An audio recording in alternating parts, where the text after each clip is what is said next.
During this particular session, I'll be talking about whether or not a person can be a born leader or not, or whether it's a myth. This is something that has been discussed for many, many years in many, many different platforms. One platform may be an athlete. Let's see, a star quarterback. Oh, he's a born leader. And perhaps that is not true. In fact, I know it's not true because I played football, and every time I saw our quarterbacks, they worked hard for it. It was not something they were born with. Likewise, when it comes to a politician, or let's say a president, a governor, or a mayor, member of Congress, oh, that's a born leader because of the way they speak, but more so because of charisma. And it reminds me of a comment that comes from Mr. Walter Venice, and he is a utmost authority and noted authority on leadership. And he states that many people think that individual happens to be a born leader.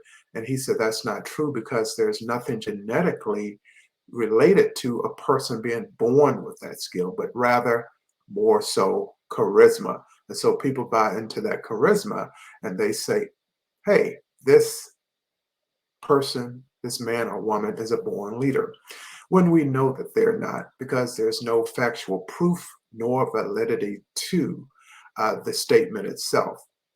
And so, as part of this particular session, I'm just going to talk a little bit about what goes into that myth. And that myth may very well be the result of someone that just likes talking about it. You see the different talking head political shows. You see sports commentators making the mention of a born leader. Or you might hear people talking about members of Congress. Or it could be a captain of industry and they state, oh, well, that person is a born leader. But they could not be further from the truth. I hate to be disappointing anyone here, but that is not the case because a lot of hard work goes into one becoming an outstanding leader. And when it comes to leaders, they are developed over time. And that's been proven out time and time again. And I'll give you just an example. I shared the fact that I played football. And of course, we'd have a quarterback. And the quarterback that I knew, and the backup quarterback, I'm in the weight room with them. I am out sprinting with them. We're going through exercises together. We're going through tapes and film looking at the competition that's coming up. And all of this doesn't happen when a person is born. And that's just one example. I'll give you another example. When I was in the military, the generals that I worked for, and I worked for a lot of generals because I was in the Pentagon for 12 consecutive years. And I guarantee you that they had a track record that consisted of either attending one of the military academies or they were in ROTC and or they were enlisted personnel who went through basic training to become an officer. So I know all of these people did not start one day they were born and they already knew the history of the Air Force. They already knew how to march. You get what I'm saying? Or especially our pilots in the Air Force. Of course, we know they were not born flying a plane. And so when we start looking at it over the years, and I looked at the track record of many, many leaders, and as I stated, many generals. In fact, when I had left the military after 8 years and I was recruited by Mobil Oil Company, I came to the Pentagon. And the chairman of the Joint Chiefs of Staff was General Colin Powell. And not even Colin Powell was a born leader. He developed over time.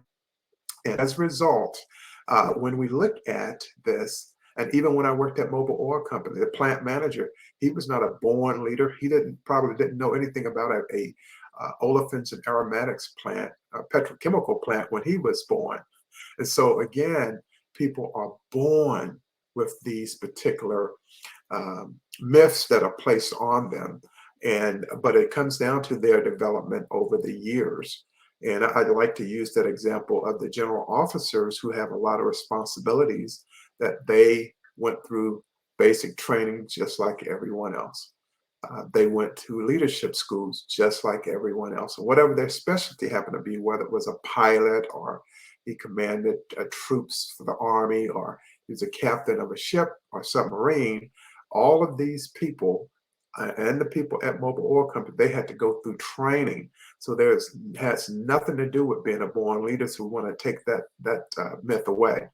And also, I want to really share a powerful quote with you all. And this particular quote comes from the late Admiral that taught one of my classes at Squadron Officer School. And the comment that she made was is that we manage things and resources and we lead people. We've done too much management and not enough leaders. And her name was Admiral Grace Hooper. And she was one of the utmost authorities and started the COBOL, the languages that many people use today for computers. And that's a quote that she left when I was in Squadron Officer School in Montgomery, Alabama, and at Maxwell Air Force Base in my very first leadership course. So I was being groomed and developed to be a leader. And I was a young captain at that time. And so it's just another example where there's no such thing as a born leader, but they're developed over time. And so I wanted to provide you this short video here just to give you some insight as I roll over into the next lesson that is coming up.